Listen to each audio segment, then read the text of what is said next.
सर्वच नेत्यांनी महायुतीच्या जाहीर केलेली भूमिका हीच आहे की आम्ही महायुतीमधूनच लढणार आणि ते हिताचं सुद्धा आहे. परंतु बऱ्याच ठिकाणी असं सांगितलं गेलं की काही स्थानिक प्रश्न काही असतील, कारण ही कार्यकर्त्यांची निवडणूक आहे आणि कार्यकर्त्यांना मोठं करण्याचं सगळ्यात मोठं साधन म्हणजे स्थानिक स्वराज्य संस्थांच्या निवडणुका आणि त्याच्यातूनच घडत अगदी मंत्रिपदापर्यंत मुख्यमंत्रीपदापर्यंत गेलेली ही सगळी शिवसेना आहे. आणि म्हणून ह्या निवडणुका स्थानिक स्वराज्य संस्थाच्या ह्या कार्यकर्त्यांना घडवण्यासाठीच्या सगळ्यात महत्त्वाच्या निवडणुका आहेत. आणि मग त्यांचं हित लक्षात घेऊन काही कुठे जर काय आलं असेल तर ते वरून तिघेही नेते बसून ठरवतील. पण मला वाटतं की काही कुठचेही इश्यूज येणार नाही. बापू, पण संजय राऊत मात्र सातत्यानं तुमच्यावरती, तुमच्या पक्षावरती टीका करताना पाहायला मिळतात की तुमच्या पक्षाचा जन्म हा अहमदाबादमध्ये झालेला आहे आणि तुमच्या पक्षाचे जनक हे अमित शहा आहेत आणि अहमदाबादमध्ये तुमचा वर्धापन दिवस साजरा करा. असं आहे की मी अनेक वेळा बोललेलो आहे की संजय राऊत हे सिझोफ्रेनिक आहेत. त्यांना रात्रीचं एखादं सिझोफ्रेनियाची जी लक्षणं आहेत ती सगळी त्यांच्यामध्ये आहेत. रात्रीचं एखादं स्वप्न पडलं की ते सकाळी बोलतात तसं. त्यामुळे अनेक वेळा त्यांच्या या स्वप्नांमुळे खऱ्या त्या काळामध्ये खूप त्राससुद्धा झाला. अचानक त्यांना स्वप्न पडलं की UPमध्ये जाऊन आपण लढलो तर भाजपला आपण चेकमेट करू शकतो आणि म्हणून 139 सीट जाऊन उभ्या केल्या आणि सगळ्यांची डिपॉझिट गेली आणि नाचक्की झाली. गोव्यात तेच झालं. गोव्यात आपणच सत्ता स्थापन करू शकतो असं स्वप्न त्यांना पडलं आणि त्याच्यानंतर आदित्य साहेबांसारख्या एका तरुण नेत्याला घेऊन त्यांनी तिथे हे केलं. मला आठवते की त्यावेळेस देवेंद्र फडणवीस या साहेबांनी असं सांगितलं होतं की काय हरकत नाही, तत्कालीन ती शिवसेना आली तरी आम्हाला काय हरकत नाही, आदित्य ठाकरे किंवा संजय राऊत. आमच्याशी त्यांची लढाई नाही आहे, त्यांची लढाई नोटाबरोबर आहे. ते सगळे मी तुम्हाला रिपीट करतो. आणि खरोखर नोटापेक्षाही कमी मतं त्यावेळेस गोव्यामध्ये पडली आणि त्यामुळे संजय राऊतांच्या या ज्याला हॉल्युसिनेशन्स बोलतात, भास होतात आणि ते भास सगळे ते बोलत असतात. तशातला हा भास आहे त्यांचा अहमदाबाद वगैरे. आज अहमदाबाद वगैरे असतं तर मग एवढं हे सगळे आमदार खासदार इथे का असते. त्यामुळे त्यांच्या बोलण्याकडे विशेष लक्ष देऊ नये हेच चांगलं. बापू थोडंसं इकडे बापू, खरं तर माळेगावच्या साखर कारखान्याची निवडणूक सध्या सुरू आहे. काल PDCC बँक जी आहे ती रात्री पण उघडी होती बारामतीची आणि त्याच्यामध्ये माळेगावच्या सगळ्या सभासदांच्या नोंदी ज्या आहेत, निवडणुकीमध्ये जे मतदार आहेत त्यांचे देखील मतदार याद्या सापडल्या आहेत. रंजन तावरे आणि चंद्रराव तावरेंकडून आरोप करण्यात येतो दादांवरती की दादा कुठेतरी पैशांचा मोठ्या प्रमाणात या निवडणुकीत वापर करतात.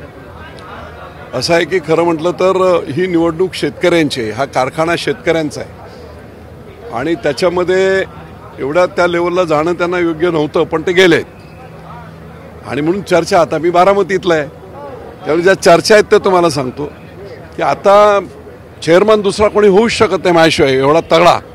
लोक आता बोलायला लागलेत की काटेवाडीला आता सरपंचसुद्धा अजित पवारच पाहिजे, त्यांच्यात का तगडा दुसरा कोणी असू शकत नाही. मला वाटते पैशांचा वापर वगैरे सोडा. मला चांगलं आठवतं की इव्हन माझाही त्यांनी उल्लेख केला होता की मी एकदा ठरवलं की मी कोणाला पाडतो, मी कोणाला काय करतो.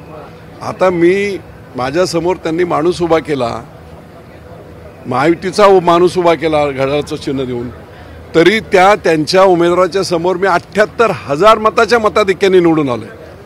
तरी त्या गोष्टी रिपीट करायच्या. आता तो हिस्ट्री झाला, अपघात होता, पण जो काही घमंड आहे तो योग्य नाही. आता आम्ही एकदा सांगितलं होतं की बा आता आमची दुश्मनी पाहिली, आता दोस्ती बघा.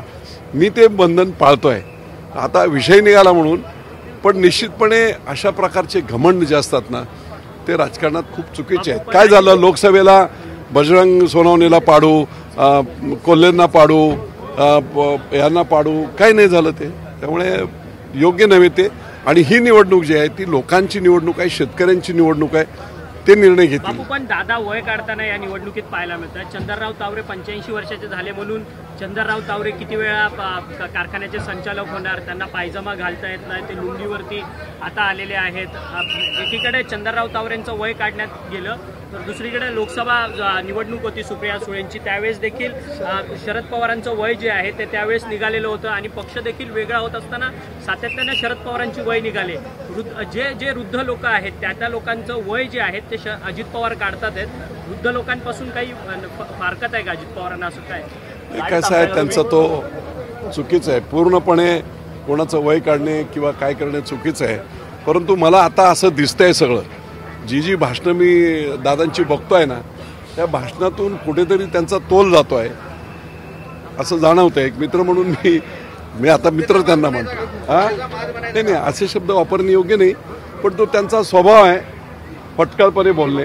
पण त्याच्यामुळे अनेक लोक दुखावले जातात की पायजामा घालता येत नाही म्हणून तुम्ही लुंगीवर आला वगैरे. खूप चुकीचं आहे, दुःखदायी आहे. ते त्यांना अडचणीचं ठरेल असं मला वाटतं. बापू, सर्वसामान्य शेतकऱ्यांच्या निवडणुकीमध्ये असं मोठ्या प्रमाणात राजकारण आणणं कितपत योग्य आहे? मी तुम्हाला सांगतो, सर्वसामान्य शेतकऱ्यांचे कारखाने कोणी लुटले त्याचा अभ्यास करा. या शेतकऱ्यांच्या कारखान्यांसाठी 300 एकर जमिनी ज्या आहेत ना, त्या कोणी दिल्या? शेतकऱ्यांनी फ्री दिल्या. 5 एकर 10 एकर 15 एकर, आणि बँकांकडून ते कारखाने कवडीमोल भावात घेऊन 300 एकर जमिनी एका कारखान्याची ही लुटली गेली.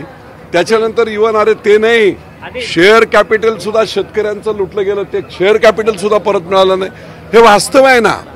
परवा पवार साहेब बोलले की याच्या अगोदरचे जे नेते होते महाराष्ट्रातले, ते नेते सहकारातले नेते होते, खाजगी कारखाने काढत नव्हते आणि म्हणून सहकार चालला होता. आज खाजगी कारखाने 2,500 टनाचं परमिशन आहे आणि 25,000 टनाने चाललंय. कुठून ऊस येतोय?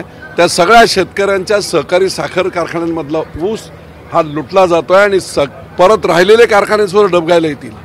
आणि म्हणून शेतकऱ्यांचे कारखाने टिकायचे असतील, माझाही कारखाना आहे ना, पण मी स्वतः जमिनीपासून उभा केलाय. असा लुटलेला नाही बँकेकडून घेऊन.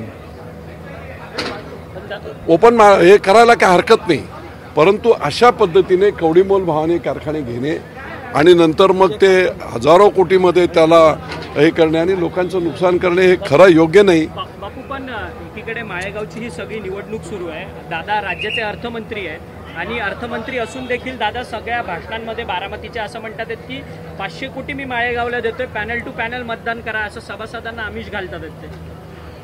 आता हे सगळं तुम्हाला माहिती आहे.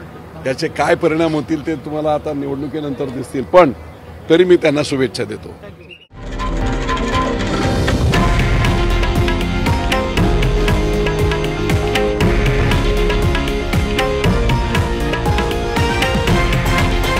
हे आहे देशातील नंबर 1 न्यूज नेटवर्क आणि आपण पाहत आहात TV9 मराठी, एकमेव.